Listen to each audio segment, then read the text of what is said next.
Welcome back to the Seaboard Central, everyone. In today's video, we're going to do something a little different. Today, we're going to talk about different sound files you can create for engines with similar characteristics. For example, all three of these units have EMD 12-cylinder 645 non-turbocharged engines in them. Now, the EMD 12-cylinder 645 non-turbocharged engine first started showing up on SW1500s back in the 1960s. What came along after the SW1500s are the MP15s, like this 153 you're looking at. Later, GP15-1 started showing up. These were kind of EMD's answer to replace a GP9, but they weren't that successful. Then still after that, the replacement for the MP15 DC was the MP15 AC. And all of these units have the same 12-cylinder 645 non-turbocharged engine. Now, all of these units are equipped with ESU LokSound V5 decoders. And ESU offers 3 different sound files for the 12-cylinder 645 non-turbocharged engine. And I've got 3 different sound files in all 3 of these units. What does that mean? That means that it eliminates the phasing noises you have when you have the same sound file in similar units. So for example, if I had the same sound file in these 2 GP15-1s, every time I use them, it'd create a phasing noise. So you want something that's a little bit different. So listen to them as I start them up.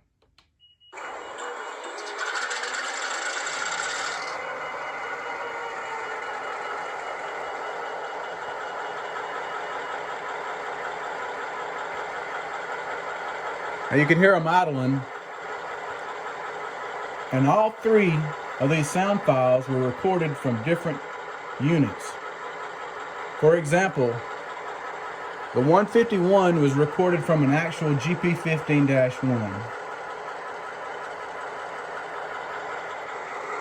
The sound file that's in the 152 was actually from an MP15 AC.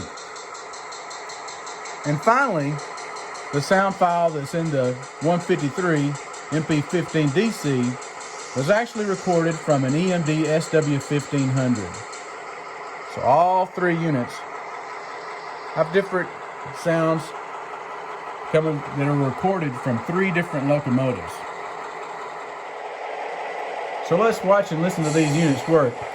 All 3 are equipped with scale sound system speakers along with ESU power packs to go over those dead spots.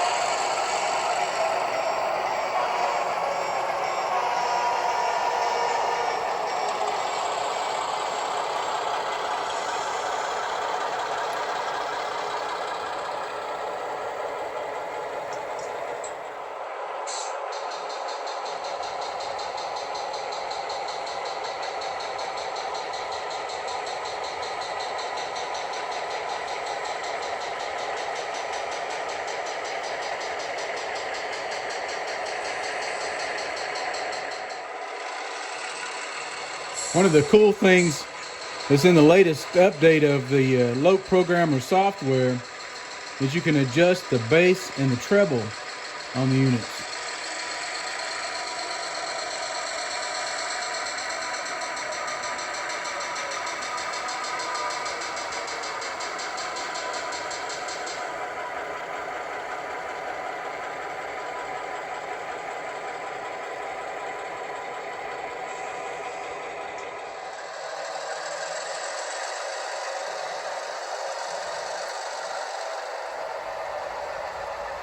These units will mostly end up serving in the Gadsden Yard area once it's completed.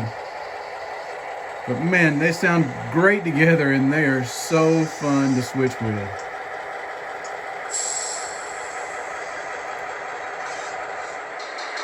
If you look closely on this MP15, you can see it's got a truck light and also that control stand's lit up. That was done by my friend Jason over at Georgia Bigfoot Trains.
When you have three great sounding and great running locomotives, even a simple move like this can be so much fun.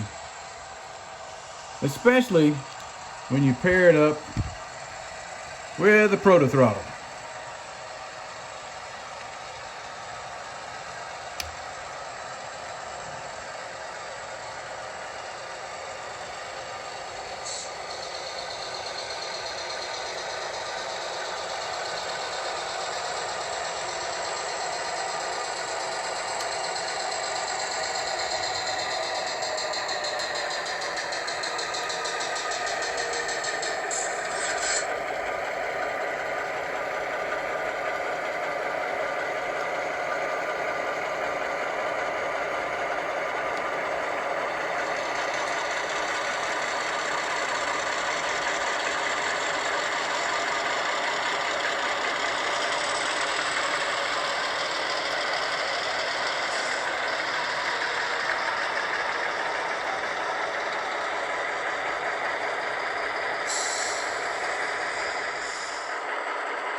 So I hope you've enjoyed listening and watching these three special units that are on the Seaboard Central.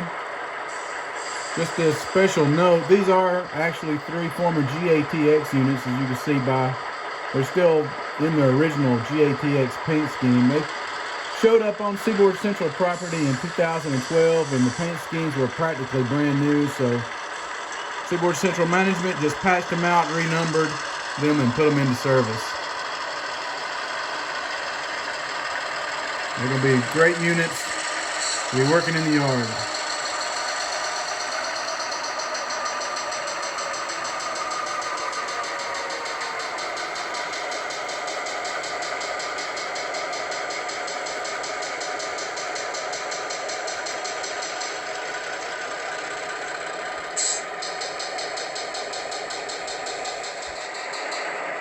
So until next time, I want to thank everyone for tuning in and watching the Seaboard Central, and I hope you found this video useful. If you did, be sure to give it a like and leave a comment. So until next time, happy model railroad, everyone, and go run some trains.